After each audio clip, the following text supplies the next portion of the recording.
Your thoughts are creating your reality. It all starts with taking responsibility. Hello everyone, welcome to today's Hego Library. The book we're discussing today has a title that sparks curiosity: Your Life is a Joyful Quantum Game.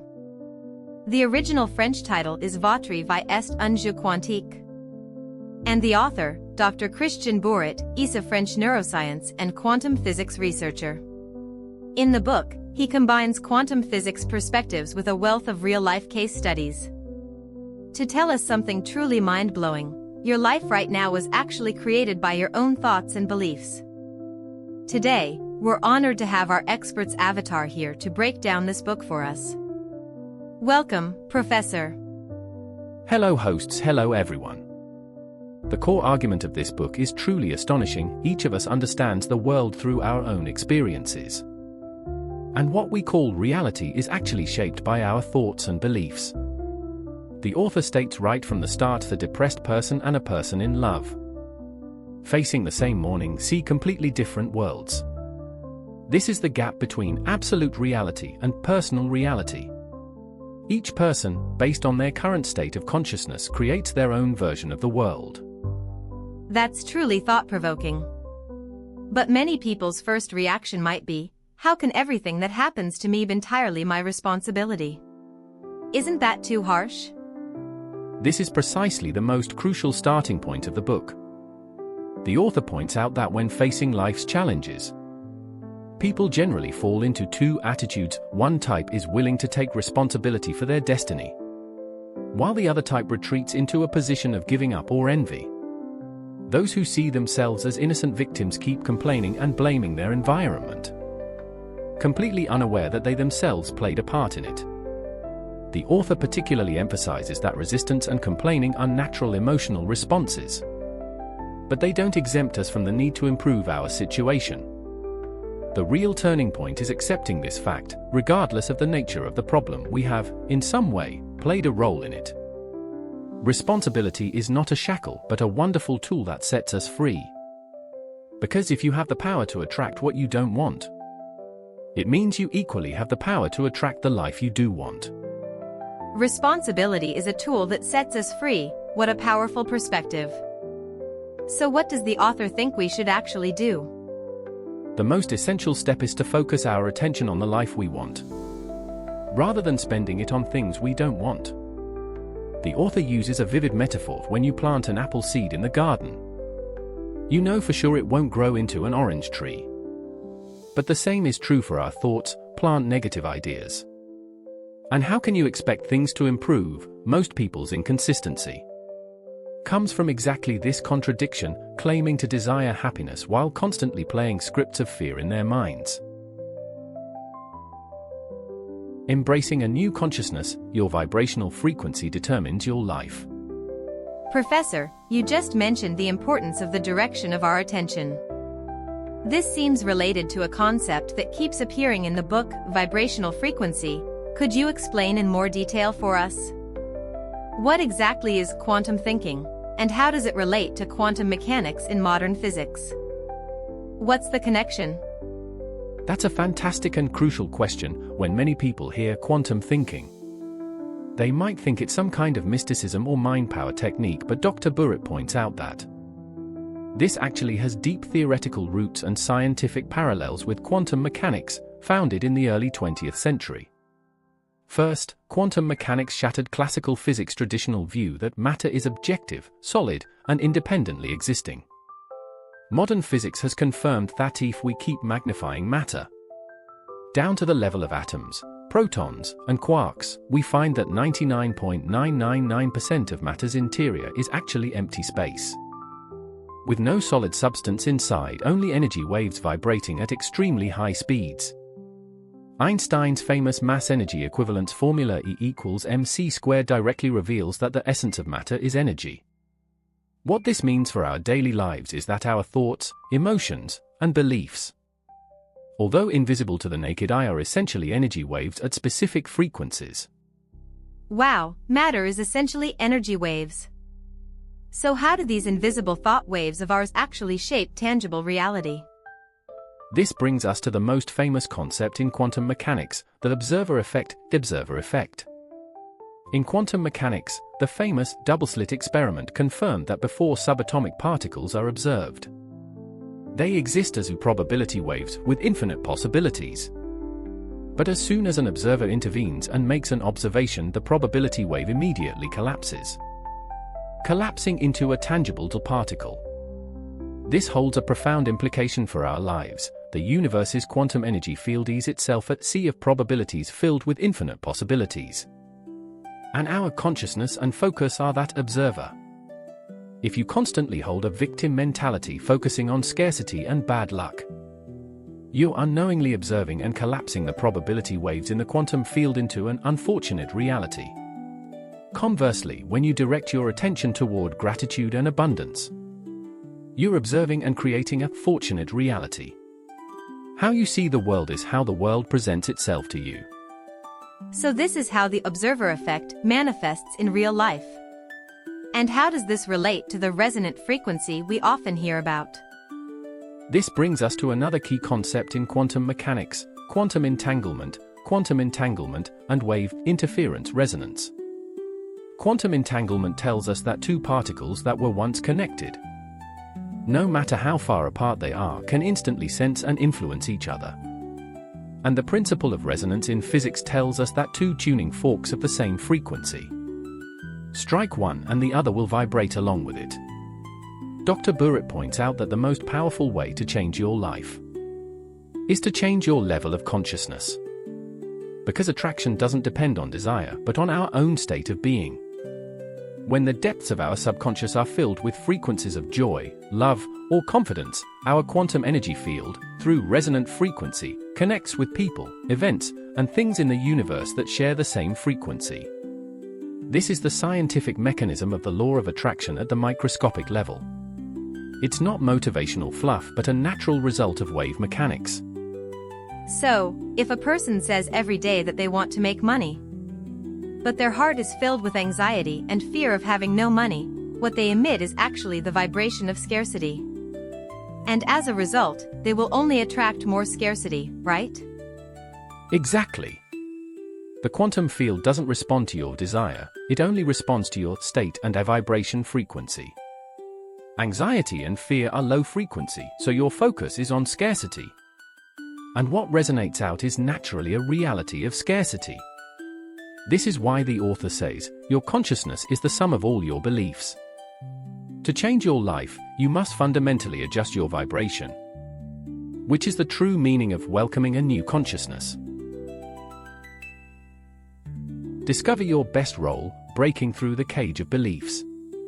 The book also devotes a lot of space to the shackles of beliefs on us. Many people probably don't know that they are being manipulated by their beliefs, right?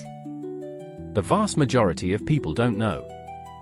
There are many cases in the book, like a man named Eve, who would mess up whenever he tried to fix something. Once, when he wanted to change a tire, the car fell off the jack. His father had told him since childhood, please, don't touch anything. As a result, this sentence was branded into his subconscious, making him constantly realize this prophecy. This is how beliefs manipulate us and create our reality. This is terrifying. So how do we break these limiting beliefs?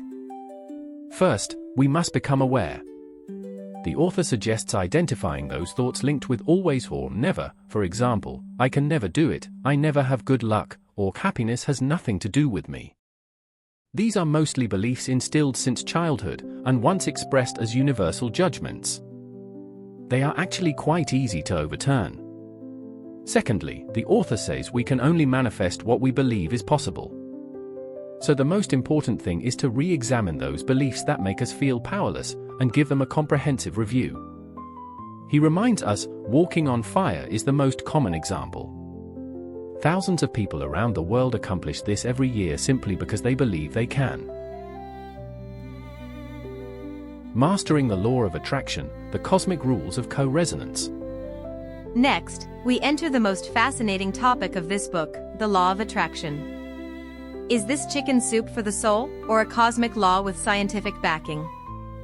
The author's position is very clear. He says quantum physics has proven that the birth of anything in the material world originates from an energy impulse, which can manifest as thoughts, emotions, or plans. The core of the law of attraction is life attracts what we focus on. What we keep thinking about in our minds will be truly experienced in our lives. And this law is universal, applying to everyone, regardless of whether you are aware of its existence. But if we can get it just by thinking, wouldn't everyone be rich? Isn't that too naive? Great question. The author devotes an entire section to criticizing superficial positive thinking. He says the market is flooded with books on positive thinking, some even promising to change your life in a few weeks. But if you just mechanically repeat positive phrases while your deep subconscious remains full of fear and doubt, it's like a person desperately grabbing a branch by the river, thinking they're on the safe side. Real change requires 3 conditions to be in sync: thoughts, emotions, and actions. You can't repeat all day that you have an athlete's build without ever working out. The law of attraction cannot replace the law of cause and effect. To realize your intentions, you must take concrete action. The book quotes an Arabic proverb, "Trust in Allah, but tie your camel." That metaphor is brilliant. Are there any specific failed cases in the book to illustrate this? There is a very moving story. A lady who was abandoned by her boyfriend before their wedding learned about the law of attraction. So she used visualization desperately to win him back and got married. But what was the result? Their relationship was distorted and ended in a very terrible divorce. The author uses this to tell us harnessing the law of attraction. But using manipulative tactics to achieve goals shows that we don't truly understand this law. The more we understand the power of attraction, the heavier our responsibility in using it becomes. Shaping your quantum energy field, the power of identity, emotion, and physiology. The book also mentions a very interesting point, which is that our identity, emotions, and even body movements are all affecting our quantum energy field? Yes. The author proposes 3 levels of self-examination. The first question is, have I chosen the right role? Few people realize that by labeling themselves as a failure or victim, they trap themselves in that very role. There's a man named Philip in the book who felt he was nothing after going bankrupt.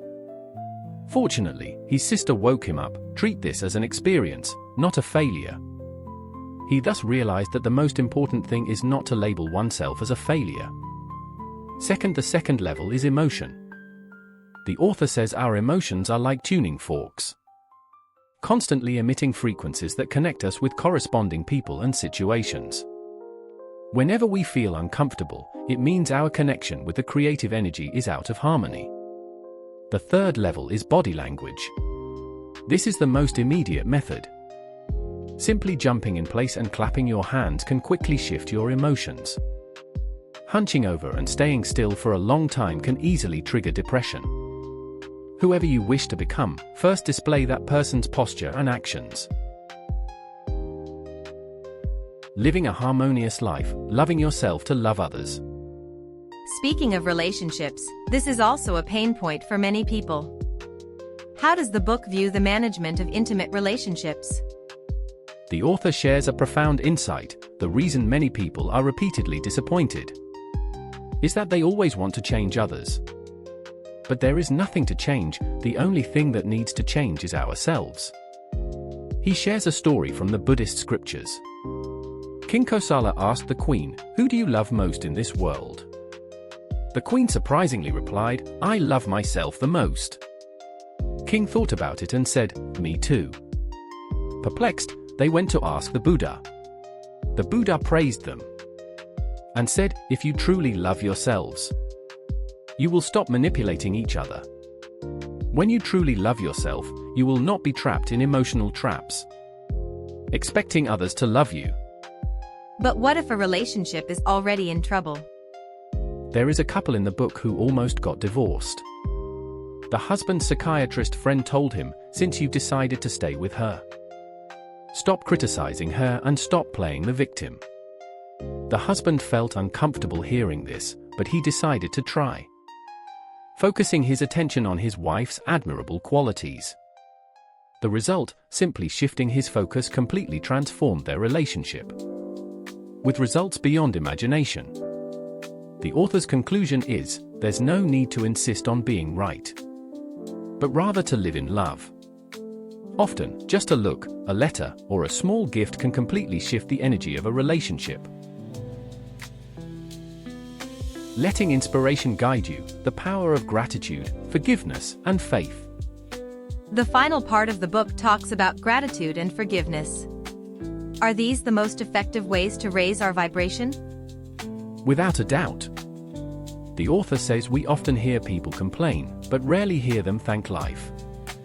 If humanity spent its energy on gratitude rather than complaining, the world would be entirely different. He suggests an extremely simple exercise: write down 3 things to be grateful for every day. It's that simple, yet it can gradually shift our vibration frequency. And regarding forgiveness, there is a heartbreaking story in the book. A lady named Mathilde whose husband cheated and bought a car for his mistress with family funds. She said, "I will never let him off the hook." But the thought of revenge consumed her heart. She became a different person, and her health suffered serious problems. The author says, harboring resentment and jealousy cuts off our positive connection with the quantum field. It's like putting a cup of poison in your own heart, thinking the other person will suffer, but you yourself are the first victim. True forgiveness doesn't seem easy. Indeed. Another lady in the book, Annie, also said at first, "I will never forgive him." But later she said a life-changing phrase, "Choose freedom." After she discovered the power of forgiveness, she no longer said, "I forgive," but rather, "I am free." Forgiveness is not a privilege of the weak, but a brave act originating from the heart and wisdom. It will push you to a higher level of the quantum field, making your daily life a joyful reality, letting go of the reins. Finally, what practical suggestions does the author give us? In the end, the author summarizes the ultimate mind method of the quantum game. First, what blocks our success is not the external world, but the invisible inner world, our thoughts, perspectives, and emotions. Second, use intention to express desires, rather than "I want." Saying, "I intend to," rather than "I want to," is much less likely to trigger inner resistance. Third, he says the most beautiful opportunities and happiest events usually appear in moments of relaxation. Only in a relaxed and loving state of mind can we make choices that are truly guided by inspiration. He uses a beautiful metaphor, handing things over to a power greater than ourselves, and embracing them with joy. This is the true letting go in the quantum game. This is truly a very complete book, from science to spirituality, and from theory to practice. Professor, could you give us a summary? Of course. The core message of this book is, we belong to a world governed by energy. The invisible always precedes the visible. At the quantum level, the concepts of easy and difficult do not exist. We must completely abandon the belief that life is a struggle. The law of attraction is always operating, whether you are conscious of it or not. Happiness first comes from the way you choose to exist and live, when you focus on the beautiful, and choose love as the most important guideline for your actions. You will naturally experience its inevitable result, joy and freedom.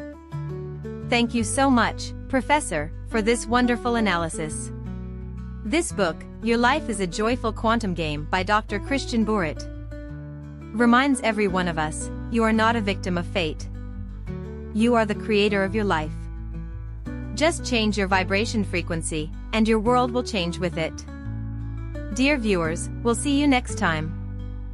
Thank you all. I wish everyone can, in their own quantum game, live out their most joyful version. Goodbye.